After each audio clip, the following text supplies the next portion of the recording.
Hi, my name is Morgan Kuhar. I'm a beach volleyball player at FSU, and today I'll be talking to the Director of Sports Nutrition at FSU, Marisa Faibish, about the basics of sports nutrition. Let's get started. So, my first question is what should athletes generally try to eat before and during and after competition? So before competition, roughly, are we talking an hour, 2 hours, 30 Yeah, minutes? yeah. All of those? Like an hour before or the night before or something like that. So many different things. So when you're basically around competition, you want to make sure you're having enough protein and carbohydrates. Mm-hmm. The carbohydrates are the athlete's number one fuel source, and protein's going to help recovery and reconditioning of the muscles to make sure they're able to perform at 100%. So that 1 to 2 hour, usually the pregame meal is 3 hours before. Normally it's a very bland meal. It has a lean protein like chicken, maybe just something very normal like pasta or rice, potato, anything very simple, no crazy spices. It's going to upset your stomach. Right. Or anything like that. And then maybe they'll have steamed broccoli or beans and that kind of stuff, or string beans, whatever it may be, carrots. I always say avoid the F words before a competition, fat and fiber. Okay.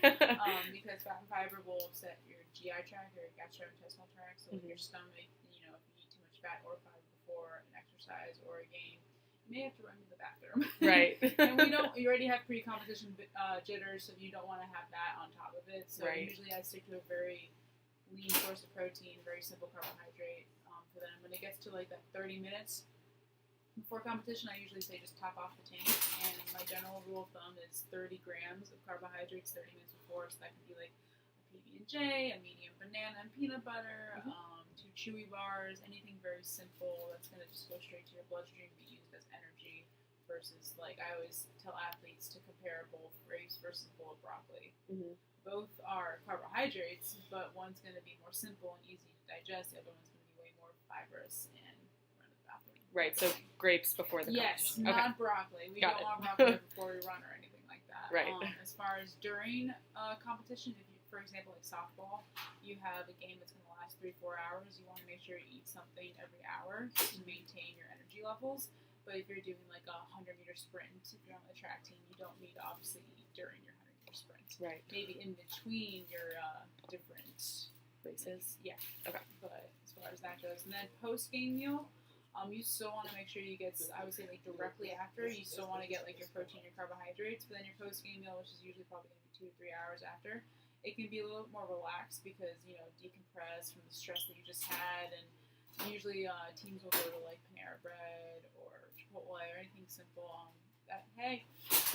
really anything a little bit more relaxed, you could have that cookie after your workout. Kind of indulge a little bit. Yeah, because you could be celebrating and you really want something nice, and that's the time to kind of be able to do that. So gotcha. Okay, and then what are the biggest sports nutrition mistakes that athletes make?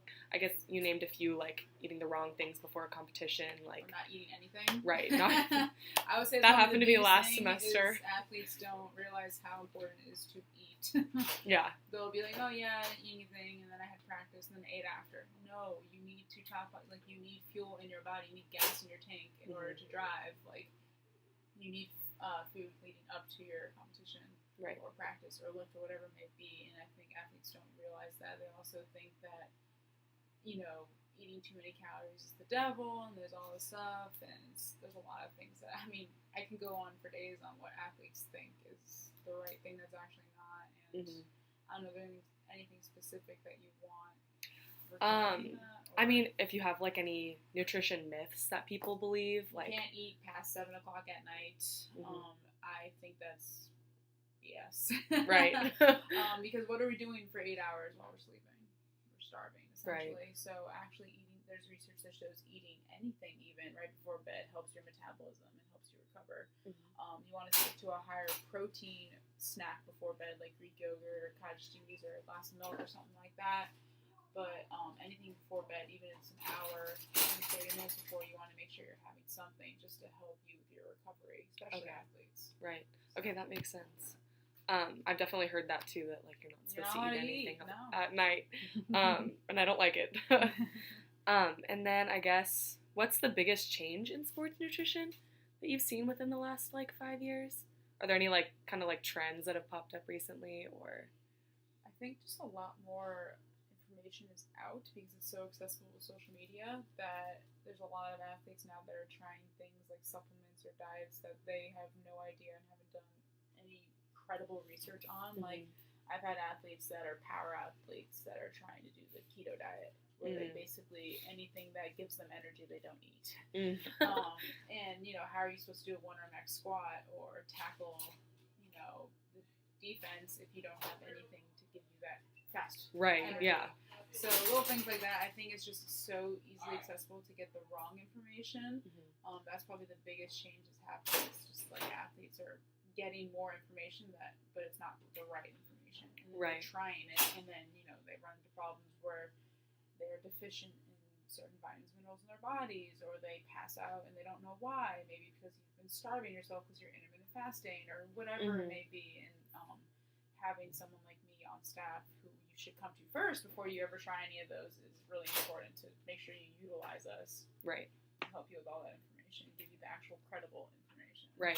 Yeah.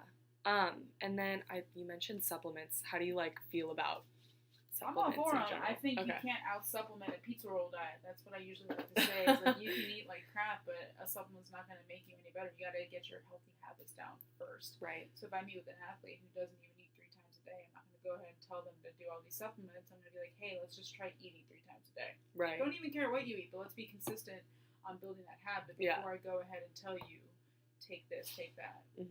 I think there's a time and place for supplements. I think it's on the tier system. It's like the top. You have to get everything else right. At the bottom of the pyramid before you go on to anything else. But athletes, once again, they think that they can just go straight to supplements without getting their healthy habits and their lifestyle better. So you can't out supplement a pizza roll diet. That's funny. And then I guess my last question would be, what's the most important piece of advice that you would give to the athletes here at FSU, if you could only tell them one thing? Consistency. You're not going to see any change if you're not consistent. If you're in the weight room 3-4 times a week working on stuff. If you were to squat once a week, is your squat going to get better? No. Once a month. Same thing with nutrition. If you're just eating healthy once every now and then, you're not going to see the changes that you want to see or feel the changes that you want to feel. So the biggest thing I tell athletes is, if you're going to do it, you got to be consistent, or else you're not going to see any progress. That's, above all, consistency. Gotcha. For sure. That's perfect. Thank you.